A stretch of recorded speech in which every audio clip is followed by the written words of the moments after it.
masih punya satu bass drum kecil yang bisa digunakan, walaupun itu disita pada saat halftime oleh para petugas security ya.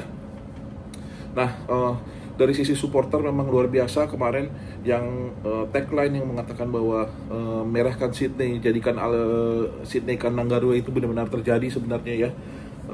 Jadi memang secara supporter semua berhasil untuk menghadirkan suasana yang mendukung yang sangat tiada duanya ya bagi timnas. Sekarang kita move ke hasil pertandingan. Nah, kita bisa melihat, saya lihat jalan pertandingan ketika menit ke-8 Indonesia mendapatkan penalti dan siapakan Kevin Dix mengenai tiang atas. Itu memang supporter kecewa, sedikit kecut, tapi masih mempunyai harapan tinggi karena kita tahu bahwa pemain-pemain kita mempunyai mental yang baja ya untuk bisa menang. Kemudian ketidakberuntungan datang ketika menit 18 Indonesia mendapatkan penalti, Australia mendapatkan penalti dan bola yang disepak oleh Martin Boyle ke sudut kiri gawang Martin Paes tidak berhasil dibaca dengan baik oleh Martin Paes. Kemudian gol kedua adalah bola umpan terobosan bagi Nishan Velupillai membuat keadaan menjadi 2-0. Masih tinggi semangatnya, juga semangat pendukung Indonesia dan masih tetap optimis. Namun ketika gol ketiga datang dari Jackson Irvine, itu membuat kita terus terang sedikit banyak kecut karena 3-0 itu tidak mudah untuk dibalikkan gitu, sehingga kita tetap agak lemah sedikit ya, kelihatan agak sedikit menurun teriakan para supporter. Tapi kemudian kita berusaha membangkitkan lagi semangat supaya tidak gampang patah semangat. Dan akhirnya supporter berhasil kembali membalikkan dukungan dan terus meneriakan lagu-lagu dukungan ya. Kemudian di babak kedua kita keadaan menjadi 4-0, itu benar-benar membuat kita semua sepertinya sulit gitu ya mengeluarkan suara, namun tetap dan ketika keadaan 4-0 itu Lewis Miller, sundulan Lewis Miller, situasinya mirip dengan apa yang terjadi dengan gol kedua Bahrain ya. Jadi dari sepak pojok, kemudian sepak pojok sisi kiri pertahanan Indonesia, kemudian bola jatuh ke sisi kanan gawang Martin Paes, dan kalau Bahrain waktu itu diceploskan oleh pemain Bahrain, nah ini disundul oleh Lewis Miller ya, masuk ke dalam gawang 4-0. Oleh Romeni berhasil membuat keadaan menjadi 4-1 di menit ke-78 atau 79, dan itu memberikan semangat dan itu disambut gemuruh supporter karena apa? Akun AFC Asian Cup juga mengambil cuplikan gol ini karena apa yang dilakukan oleh Romeni cukup istimewa ya, dengan tekniknya dan insting yang dia pakai.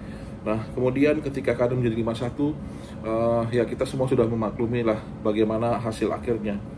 Nah, satu hal yang kita lihat memang permainan Indonesia tadi malam itu benar-benar para pemain off form. Mulai dari lini belakang yang mulai dari Mace Hilgers, kemudian Jay Itzes itu tidak bermain seperti biasanya. Walaupun taktiknya berbeda, tapi mereka sendiri sepertinya mengalami off day. Itu Martin Paes di bawah gawang berusaha melakukan save, tapi tetap penampilannya juga tidak segarang biasanya.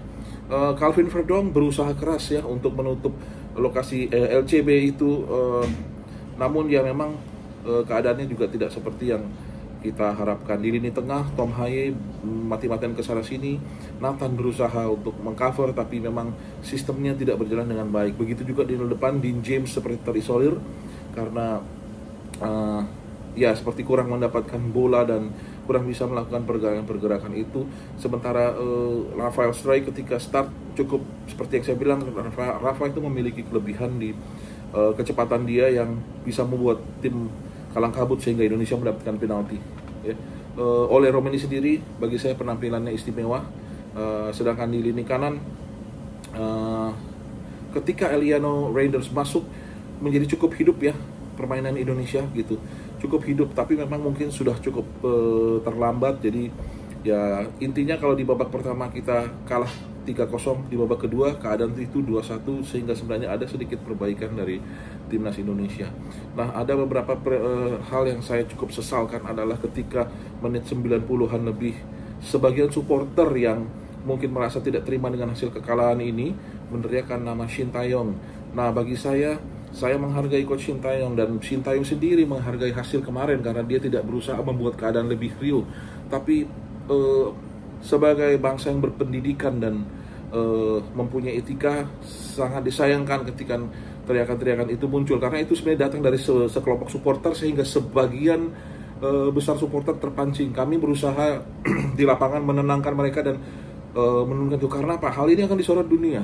Hal ini akan disorot dunia dan memperlihatkan satu hal yang menurut saya sih kurang baik dilakukan. Tapi ya itu sudah terjadi, dan kita juga tidak bisa meletakkan para supporter ini di posisi yang saya bilang membuat keributan, karena memang bentuk kekecewaan dan disalurkan dengan meneriakan nama Shin Tae-yong yang saya sendiri tidak setuju, karena PSSI pun tidak akan mungkin membawa balik Shin Tae-yong dan merubah keputusannya tiba-tiba hanya karena satu kekalahan ini. Ya, itu hal yang apapun yang kita teriakan hanya sekedar ekspresi kemarahan, dan kita berusaha menenangkan, dan untungnya itu berlangsung tidak sampai 1 menit, kemudian penonton sudah reda lagi ya. Nah, selesai pertandingan, para pemain berjalan ke arah gawang sedikit, tapi kami berharap sebenarnya pemain bisa datang berkumpul ke arah supporter langsung seperti biasanya di GBK atau di negara-negara lain untuk kami bisa menyanyikan lagu Tanah Air. Tapi mungkin pemain sudah terlalu down sehingga para supporter cukup kecewa. Pemain itu tidak datang dan menyamperi kami. Mereka melambaikan tangan ke arah ini, berusaha berjalan, tapi memberikan seperti pamitan kepada para supporter, tapi tidak datang langsung untuk kami bisa menyanyikan lagu itu. Itu sebenarnya bentuk kekecewaan kami para supporter, karena ya yang kami inginkan lah, kami ingin tetap memberikan semangat, tapi mungkin keadaan sudah sangat hancur lebur sehingga mereka pun nggak sanggup mungkin menghadapi para supporter yang sangat ingin untuk menyanyikan lagu Tanah Air tersebut.